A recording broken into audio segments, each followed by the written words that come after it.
I used to have a perception that, being at this level meant you used to have to work every hour of the day. I work hard, but I still have my own life at the same time.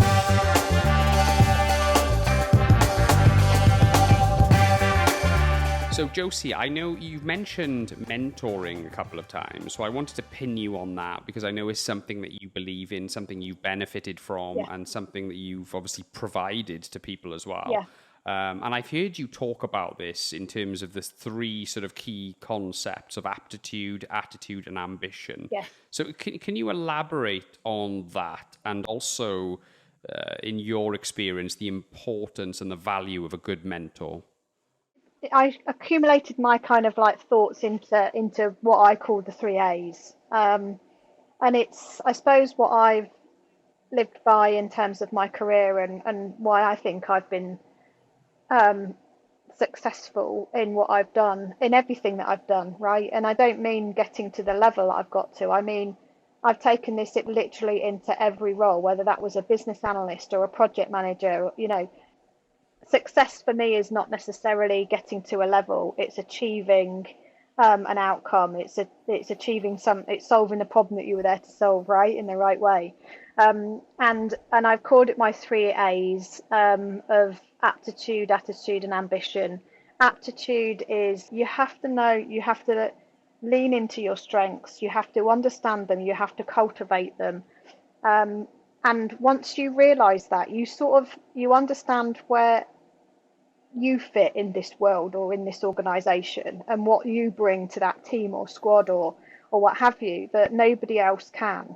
And that gives you, I think, well, it certainly did for me anyway, and does every day really, help me understand where I get my confidence from. um, Sure. so that kind of really, it gives you that confidence and self motivation. Then you've got the attitude. Attitude to me is so important. I look at this when I'm hiring people, when I'm talking to people. Fundamental is attitude. If you've got the right attitude, and um, I think that it counts for a lot. Demonstrating you're willing and you're open to take on new roles and responsibilities, positivity, the desire for that kind of personal growth. And I just think that as women, sometimes we can be quite risk adverse when it comes to new roles because we find them daunting because we don't necessarily think we can do that. And I think for me, the best way to shake that um, is to combine those kind of aptitude aspects with your attitude, and then again I think that you start to build on your own confidence that you can do that role. And then the third for me is ambition. We all want to be the best that we can be, or we all strive to be, I think, in our different ways. And some people that is getting to a senior level in an organization. For others, it's about the size of the problem or the challenge that they're there to solve and the role that they play within it. And for others, it can be something completely different. But whatever it is that you do it with that ambition, really. And I think that I want to try and instill that in women, because there's too often when I'm mentoring people, or maybe not even sometimes when I'm mentoring, it's just a conversation. Sometimes you don't, doesn't have to be a structured set of meetings to mentor someone. It could be just a conversation over a coffee. I would consider. I still coach people over that, and just trying to give people a different perspective, really, Gareth, because I think you get stuck in a perception. I used to have a perception that being at this level meant you used to have to work every hour of the day.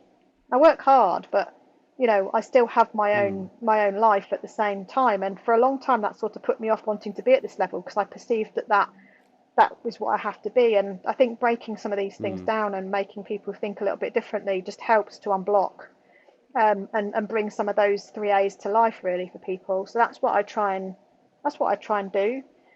Mentoring isn't just something as a point in time either, Gareth. When you're in any job, really, and I felt I've needed it more the more I've taken on, the more accountability I've taken on. Yeah. But I do have different people in what I would call my support circle, and I would take mentoring from any of them at any point, and maybe I use them for different things, and I include friends that maybe don't even work in my profession.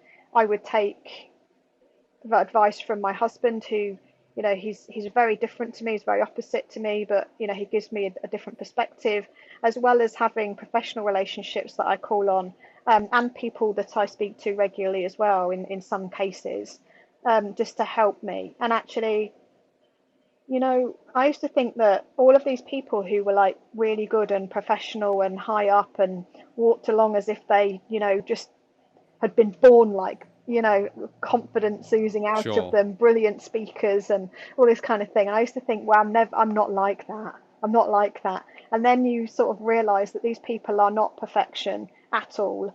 They are probably just inside sometimes as scared as you are for things that you've been doing.